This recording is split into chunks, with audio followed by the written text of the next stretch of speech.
প্রিয় অষ্টম শ্রেণীর ছাত্রছাত্রীরা, তোমাদের আসন্ন দ্বিতীয় ইউনিট টেস্টের কথা মাথায় রেখে আজকের এই ভিডিওতে ইতিহাসের চতুর্থ যে চ্যাপ্টারটি রয়েছে ঔপনিবেশিক অর্থনৈতিক চরিত্র, এই চ্যাপ্টার থেকে কি কি 1, 2, 3 এবং 5 নম্বরের প্রশ্ন আসতে পারে সম্পূর্ণ ফুল সাজেশন দেওয়ার চেষ্টা করছি।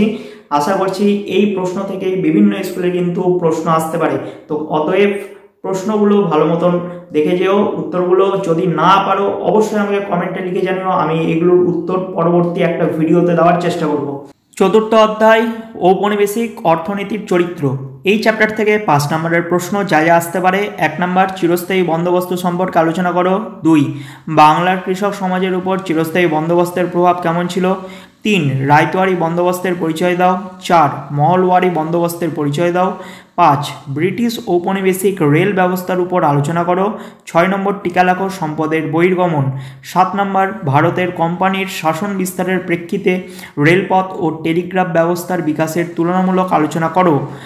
এরপর 2, 3 নম্বরের প্রশ্ন এই চ্যাপ্টার থেকে যা যা আসতে পারে। 1 নম্বর, মহাজনী ব্যবস্থা বলতে কী বোঝো। 2, সূর্যাস্ত আইন বলতে কী বোঝো। 3, টিকা লেখো বাগিচা শিল্প।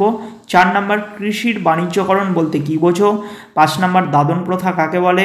6, দাক্ষিণাত্য হাঙ্গামা বলতে কী বোঝো। 7 নম্বর, কে কত সালে আমিনি কমিশন গঠন করেন। 8 নম্বর প্রশ্ন, প্রজাস্বত্ব আইন বলতে কী বোঝো। 9 নম্বর, পত্তনি প্রথা বলতে কী বোঝো। 10 নম্বর, অবশিল্পায়ন বলতে কী বোঝো। 11 নম্বর, ভারতে কার আমলে কোন বছর রেলপথ প্রকল্প শুরু হয়। 12 নম্বর, ভারতে ব্রিটিশ সাম্রাজ্যের রত্ন বলা হয় কেন ভারতকে। 13 নম্বর হচ্ছে দেশীয় শিল্পের অবক্ষয় দুটির কারণ লেখো। 14 নম্বর হচ্ছে সাহুকার কাদের বলা হয়। এরপর 1 নম্বরের কিছু গুরুত্বপূর্ণ প্রশ্ন তোমরা পড়ে রাখতে পারো, যেমন 1 নম্বর, দাদন শব্দের অর্থ কী। 2 নম্বর, কুলি কাহিনী প্রবন্ধটির রচয়িতাকে। 3 নম্বর, বাগিচা শিল্প কোথায় গড়ে উঠেছিল। 4 নম্বর, রায়ত শব্দের অর্থ কী। 5, আবওয়াব কাকে বলে। 6 নম্বর, বাংলায় কে ইজারাদারি ব্যবস্থা চালু করেন। 7 নম্বর, বঙ্গদেশের কৃষক প্রবন্ধটি কে লিখেছিলেন। 8 নম্বর, সম্পদ নির্গমনের তত্ত্বটি কে প্রথম ভারতে প্রচার করেন। 9 নম্বর, চিরস্থায়ী বন্দোবস্তের অপর নাম কী। এবং 10 নম্বর হচ্ছে পাঠশালা বন্দোবস্ত কে প্রবর্তন করেন।